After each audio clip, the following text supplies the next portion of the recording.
मराठा समाजाच्या सर्व मागण्या पूर्ण केल्या सरकारनं असा दावा होता. जरांगींनी पण उपोषण संपवलं आहे. नाही, मला अतिशय आनंद आहे की जे काही आंदोलन सुरू होतं, उपोषण सुरू होतं आणि चलो मुंबई सुरू होतं, त्याला आज एक प्रकारे अतिशय चांगला मार्ग निघून आणि त्याची सांगता झालेली आहे. आमचे सन्माननीय मुख्यमंत्री श्री एकनाथ शिंदेजी यांच्या नेतृत्वात आमच्या सरकारने या संदर्भात एक अतिशय सकारात्मकता दाखवली होती आणि आज मला आनंद आहे की मुख्यमंत्र्यांच्या नेतृत्वात आज हा प्रश्न या ठिकाणी सुटलेला आहे. मी श्री मनोज जरांगे पाटील यांचं देखील अभिनंदन करतो आणि त्यांचेही आभार मानतो की हा जो काही मार्ग आहे तो मार्ग त्यांनी स्वीकारला.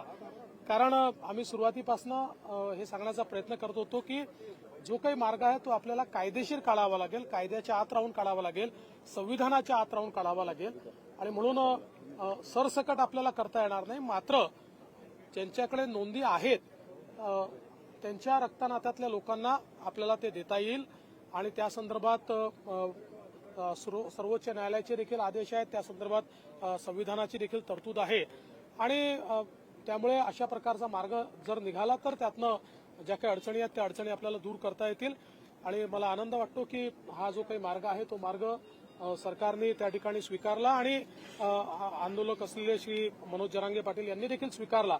यामुळे मराठा समाजाचा एक मोठा प्रश्न देखील सुटणार आहे आणि त्याचसोबत सगळ्यात महत्वाचं जे आहे की ओबीसी बांधवांच्या मनामध्ये जी भीती होती की कुठेतरी आमच्यावर अन्याय होईल का, तर ओबीसी बांधवांवर देखील कुठलाही अन्याय आम्ही यामध्ये होऊ दिलेला नाही. त्यामुळे मला असं वाटतं की राज्यातल्या सगळ्या समाजांना न्याय देण्याचा जो प्रयत्न राज्य सरकारचा आहे त्यातनं आजचा अतिशय चांगला अशा प्रकारचा निर्णय घडलेला आहे. जो जीआर सांगितला जात आहे त्याला 16 फेब्रुवारीपर्यंत एक हरकती आक्षेपची पण एक त्याच्यामध्ये तरतूद आहे. भुजबळ साहेबांनी काहीशी नाराजी व्यक्त केली आहे. नाही, असं आहे की आक्षेप वगैरे ही एक कार्यपद्धती असते. ती कार्यपद्धती त्या ठिकाणी जी काही असेल ती पूर्ण केली जाईल आणि भुजबळ साहेबांना देखील मी या निमित्ताने अतिशय स्पष्टपणे सांगू इच्छितो की कुठल्याही प्रकारे ओबीसींवर अन्याय होईल असा कुठलाही निर्णय राज्य सरकारने घेतलेला नाही.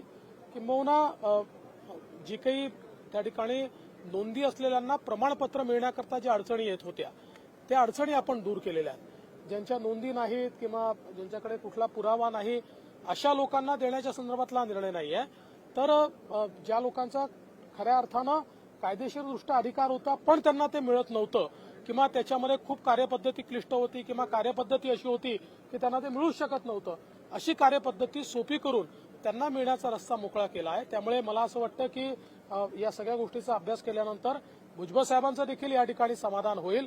कारण आमची पहिल्या दिवशीपासून भूमिका आहे की ओबीसी समाजावर अन्याय होऊ द्यायचाच नाही, त्यामुळे आम्ही तो होऊ दिलेला नाही.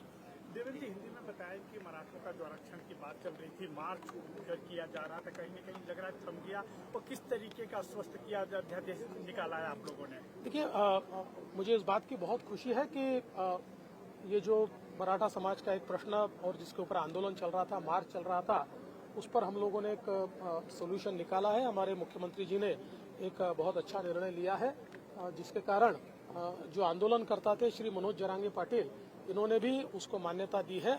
और विशेष रूप से मराठा समाज में जिनके पास कुटुंबी इस प्रकार की जिनकी कहीं ना कहीं एक प्रकार से एंट्री आई हुई है, ऐसे लोगों को सर्टिफिकेट मिलना ये कानूनन भी सही है, लेकिन वो मिल नहीं पा रहा था. अब ये जो निर्णय हमने लिया है इसके कारण आसानी से उनको मिल पाएगा.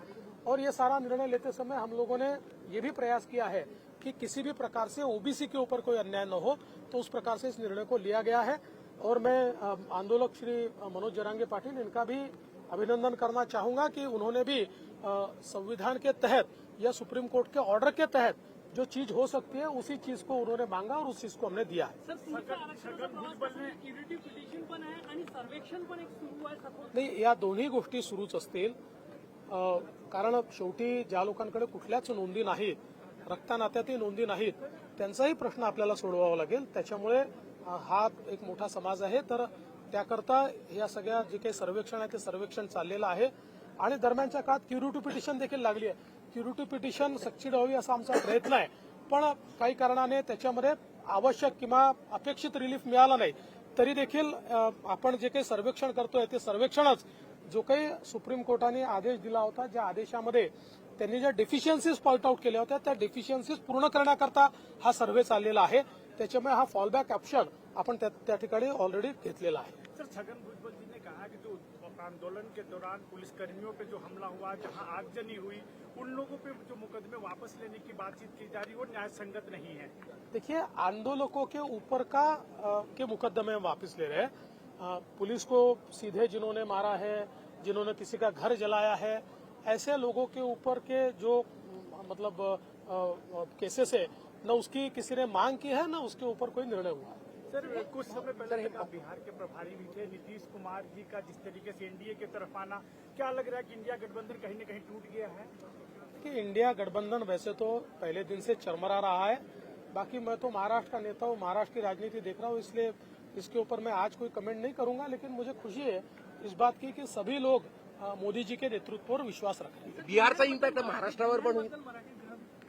असं आहे की गुन्हे मागे घेण्याचा आदेश आम्ही दिलेला आहे आणि आंदोलनातले जे काही गुन्हे आहेत मग ते अंतरावली सराटीचे असो किंवा इतर ठिकाणचे असो ते गुन्हे निश्चितपणे मागे घेतले जातील. मात्र घर जाण्याचे गुन्हे असतील पोलिसांवर ज्या ठिकाणी ज्यांनी थेट हल्ला केलेला आहे किंवा डायरेक्ट आग लावली आहे सरकारी बसेस झालेल्या आहेत असे जे काही गुन्हे आहेत त्या गुन्ह्यांच्या संदर्भात आपल्याला माहिती आहे की कोर्टाचाच आदेश आहे की असे गुन्हे कोर्टाच्या आदेशाशिवाय परत घेता येत नाही.